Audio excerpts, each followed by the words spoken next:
What is going on, everybody, and welcome to your ThoughtLoad Thursday. Before we get going here, two apologies. One, not the normal audio quality here. Two reasons.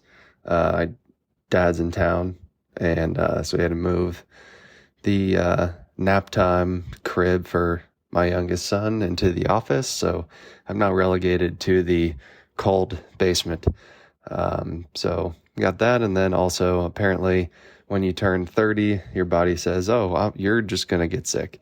And, no, I know what you're thinking. It is not the Bud Light flu.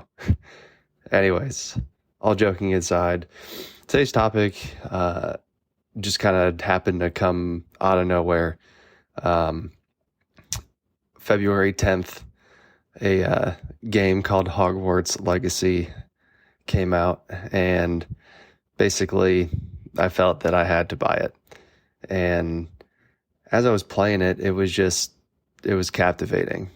And the only reason why that I can tell, at least, of why it was so just taking all of my attention is because I think I was 10 or 11 when the books started coming out, or at least when I could actually read them myself. And I think for a lot of people my age then, we were all looking for our letter to Hogwarts School of Witchcraft and Wizardry, right?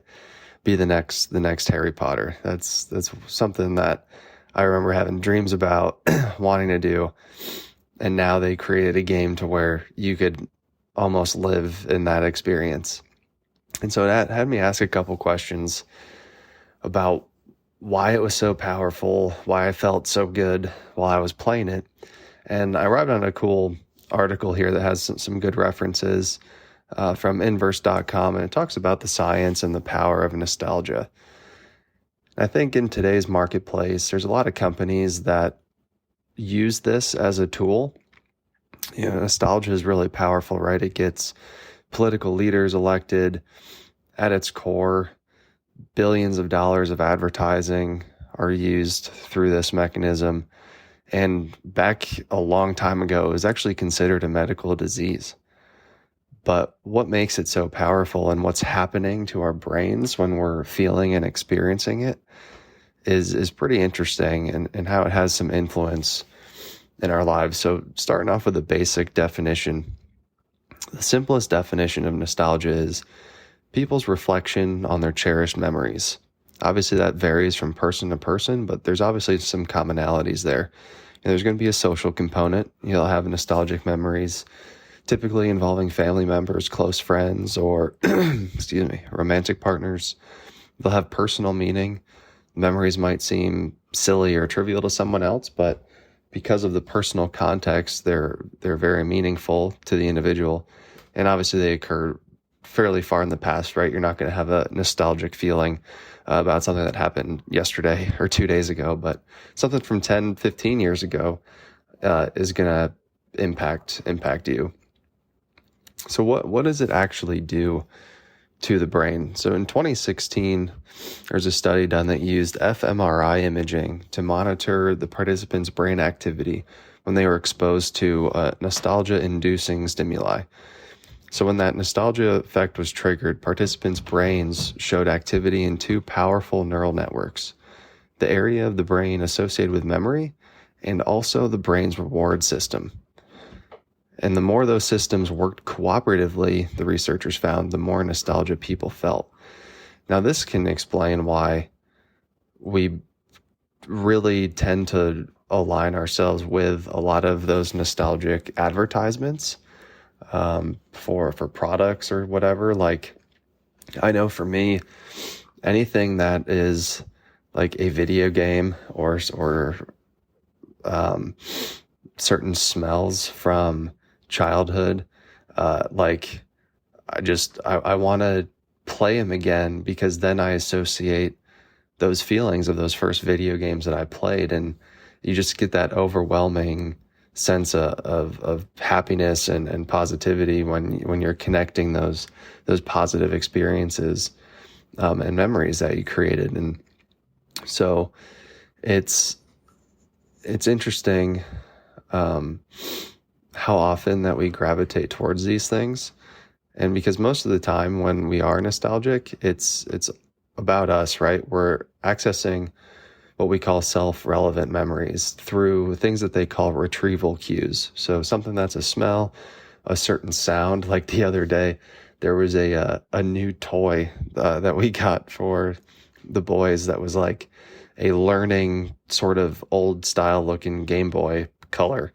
And it just had some like buttons, like the screen didn't work, but it played like ABCs and you could like click something on the side or whatever. But like you could push a fake game cartridge down and it would play music. And this song was like the exact like note for note outside of like one minor change to like a very old like battle song from the original Pokemon games. And like I heard that and I was like, holy cow. And I just started thinking about all the times playing, the first time I got the Game Boy, first time I started playing on a trip to Niagara Falls, and just, you know, things just build off of each other, and you're left with a very powerful like emotional state after that. Another thing a lot of people get is the smells from childhood, often because our first exposure to a lot of those smells and scents is in our childhood. So our brains have particularly strong connections during that process. In case recollection of the smell is important for survival. So there's an interesting survivability mechanism there too. Now, obviously, nostalgia can have a negative connotation with it as well. In the earliest days, when it was described as a disease, it was described as anxiety in soldiers fighting away from home. The Swiss medical student in his 1688 dissertation, so a long time ago, combined the Greek words, word for homecoming, nostos, and the word for pain, algos. And that's kind of where it gets that negative connotation from. So to wrap up, nostalgia has motivation and it has meaning, right?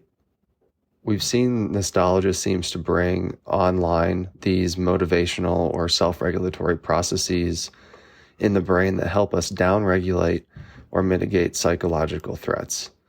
And that ties to this doctor was saying that the soldiers were stressed and homesick and afraid, and revisiting cherished memories from home was a way to cope with that stress. So it's a stress coping mechanism, as well as what some researchers are found and what research suggests. And moving forward, that it's also strongly associated with optimism and resiliency. This guy says that nostalgia is a resource that people use to move forward. So the next time that you find yourself daydreaming about that summer you were 16 or Christmas morning at your grandma's house, know that swirling mix of comfort and longing is doing something important. It's helping you understand what you want and motivating you to get there. Because when we make these connections to cherished memories in our past, it makes us understand what makes us happy. And the more information about that we have, the more direction and clarity we have with where we need to go. So don't put those old video games away. Don't put the old TV shows that you used to watch when you were a kid away. It's always good to pop those things back in, give it some time of day, because you never know what kind of connections that you're going to make from those memories long ago and how that's going to propel you forward into the rest of your day and into tomorrow. So thanks for bearing with the voice and whatnot. But we'll see you guys next time for ThoughtLoad. And as always, begin the duel, win the day.